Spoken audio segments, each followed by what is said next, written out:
ओम नमो भगवते वासुदेवाय। वासुदेवाय हरि वासुदेवाय। आप सभी का स्वागत है मेरे YouTube चैनल भक्तिपीडिया पर। मैं सभी प्राणियों को एक समान रूप से देखता हूँ। मेरे लिए ना कोई कम प्रिय है ना ही ज़्यादा, लेकिन जो मनुष्य मेरी प्रेम पूर्वक आराधना करते हैं वो मेरे भीतर रहते हैं और मैं उनके जीवन में आता हूँ। आज के इस वीडियो में आप रसपान करने वाले हैं श्रीमद् भागवत गीता के 9वें अध्याय का। तो अगर आपने इससे पहले के अध्याय नहीं सुने हैं तो पहले उनको ज़रूर सुनिएगा और मेरे अगले अध्याय के लिए आप सब्सक्राइब ज़रूर कर लें ताकि आपको आने वाले वीडियोस के नोटिफिकेशन मिलते रहें और आप कोई भी अध्याय मिस नहीं करें। तो आइए अब श्रवण करते हैं 9वें अध्याय के महात्म्य का। भगवान शिव कहते हैं, हे पार्वती, अब मैं आदरपूर्वक 9वें अध्याय के महात्म्य का वर्णन करूँगा। तुम स्थिर होकर सुनो। नर्मदा के तट पर महिष्मती नाम की एक नगरी थी। वहाँ माधव नाम के एक ब्राह्मण रहते थे जो वेद वेदांगों के तत्वज्ञ और समय समय पर आने वाले अतिथियों के प्रेमी थे।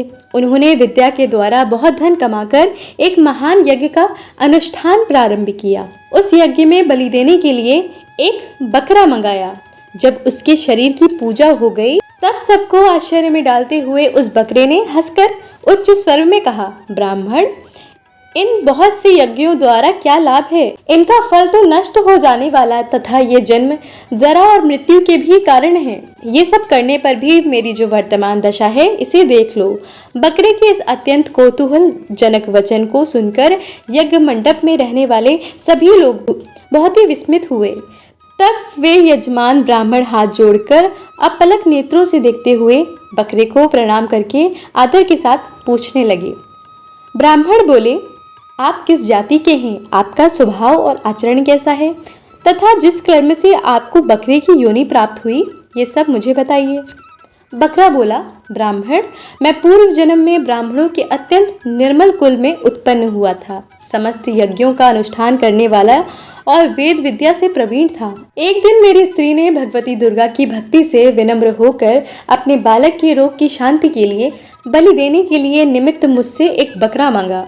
तत्पश्चात जब चंडिका के मंदिर में वह बकरा मारा जाने लगा, उस समय उसकी माता ने मुझे श्राप दिया, ओ ब्राह्मणों में नीच पापी, तू मेरे बच्चे का वध करना चाहता है, इसीलिए तू भी बकरे की योनि में जन्म लेगा। द्विज श्रेष्ठ, जब कालवश मृत्यु को प्राप्त होकर मैं बकरा हुआ, यद्यपि मैं पशु योनि में पड़ा हूँ तो भी मुझे अपने पूर्व जन्मों का स्मरण बना हुआ है। हे ब्राह्मण, यदि आपको सुनने की उत्कंठा हो तो मैं एक और भी आश्चर्य की बात बताता हूँ।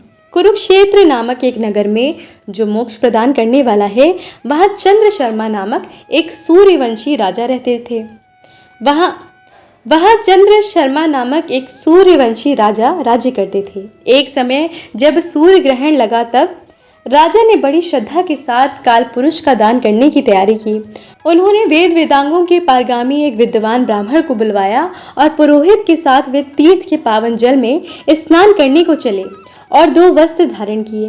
फिर पवित्र और प्रसन्न चित्त होकर उन्होंने श्वेत चंदन लगाया और बगल में खड़े हुए पुरोहित का हाथ पकड़कर मनुष्यों से घिरे हुए अपने स्थान पर लौट आए। आने पर राजा ने यथोचित विधि से भक्तिपूर्वक ब्राह्मण को काल पुरुष का दान किया। तब काल पुरुष का हृदय चीरकर उसमें से एक पापात्मा चांडाल प्रकट हुआ। फिर थोड़ी देर के बाद निंदा भी चांडाली का रूप धारण करके काल पुरुष के शरीर से निकली और ब्राह्मण के पास आ गई। इस प्रकार चांडालों की वे दोनों जोड़ी आंखें लाल किए निकली और ब्राह्मणों के शरीर में हठात प्रवेश करने लगी। ब्राह्मण मनीमन गीता के 9वें अध्याय का जप करते थे और राजा चुपचाप ये सब कौतुक देखने लगे। ब्राह्मण के अंतःकरण में भगवान गोविंद शयन करते थे, वे उन्हीं का ध्यान करने लगे।